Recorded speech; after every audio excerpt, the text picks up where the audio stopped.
Hello guys, we are back with our next lecture. In this lecture, let us go through the next topic. Okay, so the topic name is set associative mapping, guys. Okay, so in the last lecture, we discussed about associative mapping, and in that previous lecture, we discussed. Okay, so in that previous lecture, we discussed about a direct mapping. Okay, so if you haven't watched those two lectures, please watch them and come back here, guys, because it will be just a part of continuation for that only. Okay, yes, so let us recall them once. So what is a direct mapping, guys?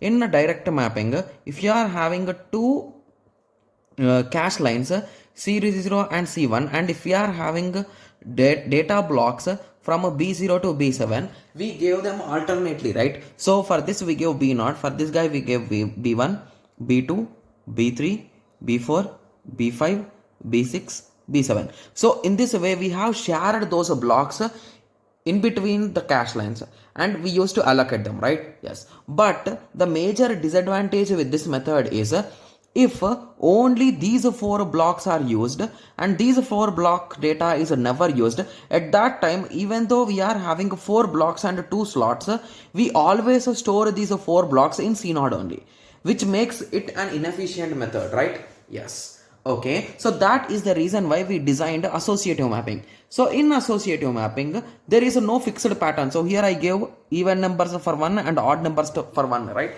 But here there is no logic.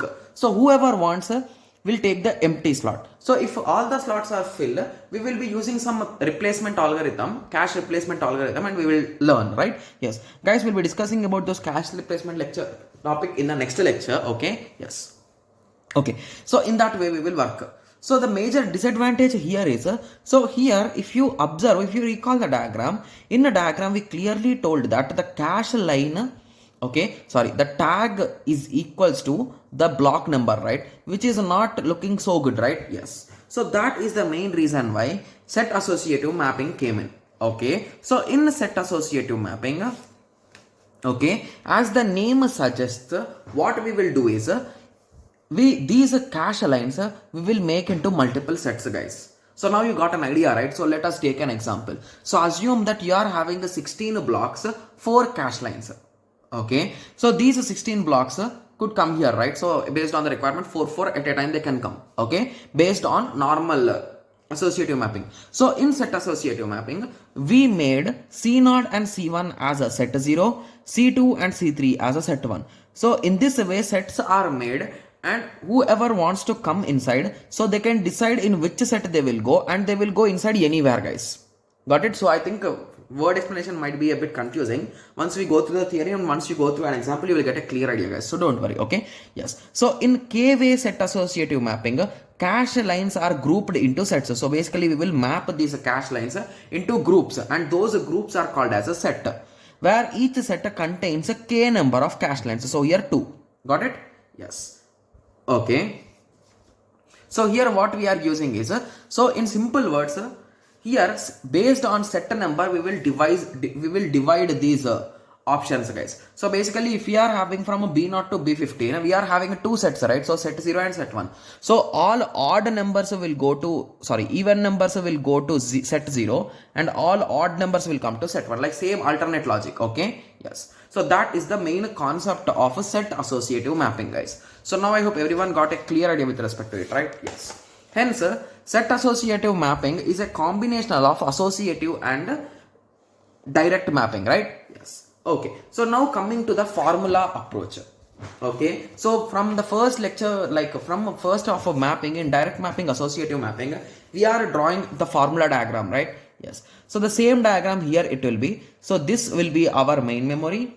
Okay, the offset has a no change, the block offset, and again we are going to have block offset. Here we are going to have block number. Here we are going to have cache lines. Here we are going to have tag. Here we are going to have cache line, cache. Okay, yes. So I think most of you have observed that I did not change anything in the diagram, right? So most of you will be thinking like, okay, so then what's the change in the diagram? So there's no change, right? The only change in the diagram will be based on your associative mapping, guys. So I told K set associative, right? Okay, so to find this k value, the original value, so if it is in normal values, how you can convert it into bits, guys? So you can take a log base 2 value of k, right? Yes, so that is what we will do, and we will transfer that many bits from cache lines to tag, guys. I'm sure that most of you have got some basic idea, and there are few students who are just thinking like, what exactly am I saying, right? Yes, so once we have taken example, you will get a clear idea, guys. Okay, yes. Okay, so the given question is, so this question belongs to GATE CSE 2016, guys. The question is, main memory size is 2 power 40 bytes. Okay, cache size is 512 KB. So let us convert it into these type of numbers. That is a 2 power 19 plus a 10, that is a 2 power 19. Okay, so and they told it is a 8-way set associative, guys. Okay, so once we got this minimum information, let us start solving this, guys. Okay, so what they told the memory size, so they told the memory size is a 40 bits. Okay, so what they told the cache size, it is a 19. Okay, so once we know the cache size, we can identify the tag bit, right?